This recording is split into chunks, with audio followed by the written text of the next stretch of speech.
আসসালামু আলাইকুম সুপ্রিয় দর্শক, কিভাবে আপনি আপনার মোবাইল থেকে একটি জিমেল অ্যাকাউন্ট খুলবেন সেটাই কিন্তু আজকে দেখাবো। তো জিমেল অ্যাকাউন্ট খোলার জন্য আপনি চাইলে গুগল ক্রোম বা যে কোনো একটি ব্রাউজারের মাধ্যমে খুলতে পারবেন, অথবা আপনার ফোনে যে অ্যাপসটি রয়েছে সেই অ্যাপসের মাধ্যমেও খুলতে পারবেন। তো আমি অ্যাপস থেকে দেখিয়ে দিব কিভাবে আপনারা জিমেল অ্যাকাউন্ট খুলবেন। তো অ্যাপস থেকে খুলেন বা ব্রাউজার থেকে খুলেন, একই প্রসেস। ওকে, তো আমরা অ্যাকাউন্ট খোলার জন্য প্রথমত আমাদের জিমেল যে অ্যাপসটি রয়েছে সেই অ্যাপসের মধ্যে চলে যাব। অ্যাপসের মধ্যে আসার পরে যদি আপনার অলরেডি কোনো জিমেল অ্যাকাউন্ট থাকে, এভাবে সেই জিমেলটা ওপেন হয়ে যাবে। আর যদি জিমেল অ্যাকাউন্ট না থাকে সেক্ষেত্রে আপনি যে আপনাদের যে জিমেলের যে আইকন বা লোগো দেখতে পাবেন, এখানে ক্লিক করলে আপনার ফোনে যতগুলো জিমেল রয়েছে সেখানে এগুলো শো করবে। নিচে নামলে এখান থেকে অ্যাড অ্যানাদার অ্যাকাউন্ট নামে একটা অপশন দেখতে পাচ্ছেন, এই অপশনে ক্লিক করবেন। ক্লিক করার পর এরকম একটা ইন্টারফেস দেখতে পাবেন। এখান থেকে আপনারা যে একদম ফার্স্টে গুগল যে অপশনটি রয়েছে সেই অপশনে ক্লিক করবেন।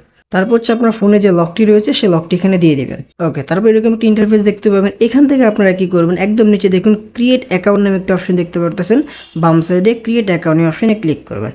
তারপর এখান থেকে ফর মাইস পার্সোনাল ইউজ এই অপশনে ক্লিক করবেন। তারপর সেখান থেকে আপনার নাম চাচ্ছে ফার্স্ট নেম এবং লাস্ট নেম। তো এখান থেকে আমি নামটাকে দিয়ে দিচ্ছি, ফার্স্ট নেম লাস্ট নেম দেওয়ার পরে নেক্সট অপশনে ক্লিক করব। তারপর সেখান থেকে আপনার ডেট অফ বার্থ চাচ্ছে, সেই ডেট অফ বার্থটাকে আমরা এখান থেকে দিয়ে দিব। ওকে, তারপর হচ্ছে জেন্ডার, এখান থেকে আমরা জেন্ডারটাকে সিলেক্ট করব। এরপর হচ্ছে নেক্সট অপশনে ক্লিক করব। তারপর হচ্ছে এখান থেকে একটা জিমেল অ্যাকাউন্ট আমাকে দিতে বলতেছে। তো আমি চাইলে এখান থেকে আমার পছন্দের মতন জিমেল দিতে পারবো, কিন্তু এখানে আমি যে জিমেলটা দিব যদি সেই নামে অলরেডি এই বিশ্বের মধ্যে কোনো একটা জিমেল অ্যাকাউন্ট থাকে, তাহলে কিন্তু সেই নামে আমার জিমেল অ্যাকাউন্টটা নেবে না। তখন কিন্তু তারা আমাকে নাম সাজেস্ট করবে যে এই নাম না, আপনি চাইলে এই নামে করাইতে পারবেন। ওকে, তো আমি এখান থেকে আমার একটা পছন্দের মতো নাম দিয়ে দিচ্ছি, দেখি এই নামে হয় কি না। তো আমি এখান থেকে ইউজার নেম অপশনে ক্লিক করব। তারপর হচ্ছে এখান থেকে আমার নামের সাথে মিল রেখে লাস্টে একটা কোড বসাই দিচ্ছি, ধরুন আপনার 2025। ওকে, তারপর হচ্ছে নেক্সট অপশনে ক্লিক করব। ওকে, এই নামে কোনো জিমেল অ্যাকাউন্ট নাই, যে কারণে আমাকে নিয়ে নিছে। যদি জিমেল অ্যাকাউন্ট থাকতো তাহলে আমার নিচে সাজেস্ট করতো যে এই নামে অলরেডি জিমেল করা আছে, আপনি চাইলে অন্য নাম ব্যবহার করতে পারেন। ওকে, যেহেতু নাই সেজন্য এটা নিয়ে নিস। তারপর সেখান থেকে পাসওয়ার্ড সেট করতে হবে। দেখুন এখান থেকে তারা কি বলেছে, create a strong password with a mix of letter number and symbol. বুঝতেই পারতেছেন আমার লেটার নাম্বার এবং সিম্বল সব মিক্স করে কিন্তু একটা পাসওয়ার্ড সেট করতে হবে। পাসওয়ার্ডটা কিন্তু অবশ্যই স্ট্রং থাকতে হবে। অনেকে আমরা কী করি, আমাদের ফোন নাম্বার দিয়ে দিই পাসওয়ার্ড, সেই কাজটা কিন্তু করা যাবে না। এখানে কিন্তু নাম্বার, তারপর স্যাম্বল, তারপরে আপনার ক্যাপিটাল ওয়ার্ড বা স্মল ওয়ার্ড মিক্স করে কিন্তু আমাকে পাসওয়ার্ডটা ক্রিয়েট করতে হবে। তো আমি সেই অনুযায়ী একটি পাসওয়ার্ড দিয়ে দিচ্ছি। ওকে, তো পাসওয়ার্ড দিয়ে দিলাম। এখন আমি এখান থেকে নেক্সট অপশনে ক্লিক করবো। ওকে, সেখান থেকে আমি গুগলে সেভ করবো কিনা আমাকে আস্ক করতেছে, তাহলে আমি এটা সেভ করে রাখি। তারপরে তো সেখান থেকে নেক্সট অপশনে ক্লিক করবো।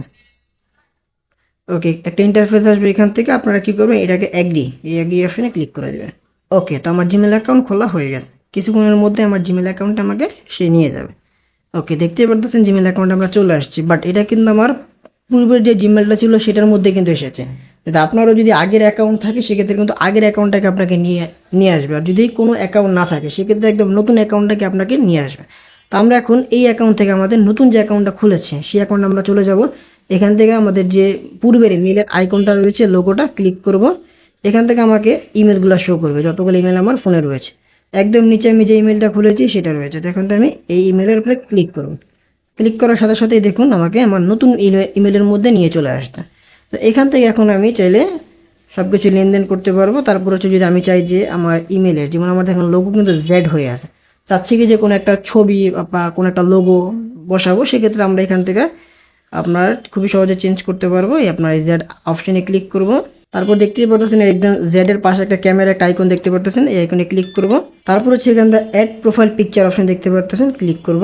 তারপর হচ্ছে এখানে কিছু ইলিস্ট্রেশন দেওয়া রয়েছে। তারপর হচ্ছে আমার ডিভাইস থেকে চলে নিতে পারি বা ইনস্টলেশন দিয়ে রয়েছে, আমরা এগুলো বসাতে পারি। তো আমি চাচ্ছি কি যে আমার মোবাইলে যে ছবিগুলো রয়েছে সেগুলো থেকে যে কোনো একটা দিব, সেজন্য আমি ডিভাইস অপশনে ক্লিক করব। তারপর হচ্ছে browse or take a photo অপশনে ক্লিক করব। এখান থেকে আমরা ফটো অ্যান্ড ভিডিওস অপশনে ক্লিক করব, কেননা আমি গ্যালারি থেকে ছবিটা বসাবো। ওকে, এখানে আমার গ্যালারির সবগুলো ছবি চলে এসেছে। তো এখন এখান থেকে আমার যে ছবিটা বসাতে চাই সেই ছবিটাকে বসিয়ে দিব। ওকে, তো চাচ্ছি আমি এই ছবিটাকে বসাবো, অপশনে ক্লিক করে জাস্ট কিছুক্ষণ সময় নেবে। কিছুক্ষণের মধ্যে ছবিটা কিন্তু আমরা রিসাইজ করতে বলবো। ওকে, দেখতেই পাচ্ছেন রিসাইজ করতে বলতেছে। এখান থেকে আমরা নেক্সট অপশনে ক্লিক করব, সেভ অ্যাজ প্রোফাইল পিকচার অপশনে ক্লিক করব। দেখতেই পাচ্ছেন আমাদের প্রোফাইল পিকচার এখানে সেট হয়ে গেছে। আমরা এখন আবার ব্যাগে চলে আসি। ঠিক এভাবে কিন্তু খুবই সহজে আপনি একটি নতুন জিমেল অ্যাকাউন্ট খুলে ফেলতে পারবেন। তো আজকের ভিডিও পর্যন্তই। ভিডিওটি ভালো লেগেছে লাইক করে দেবেন, চ্যানেল নতুন দর্শক দেখলে চ্যানেলটিকে সাবস্ক্রাইব করে রাখতে পারেন। দেখা হচ্ছে পরবর্তী ভিডিওতে, এই মতো ভালো থাকবেন, আল্লাহ হাফেজ।